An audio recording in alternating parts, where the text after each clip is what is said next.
Bu hikayeye bir son lazımdı.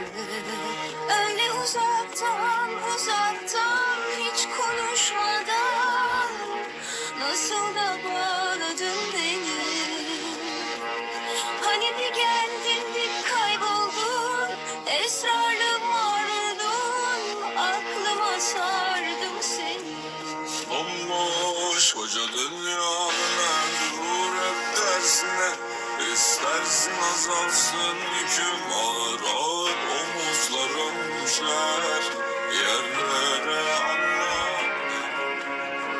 Öyle uzaktan hiç konuşmadan nasıl da bağladın beni.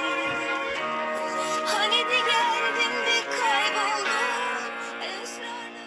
Beni kimseler dinlemez, işine geleni bilir herkes. Yakmaz canımı bu kez, serinletir içimi.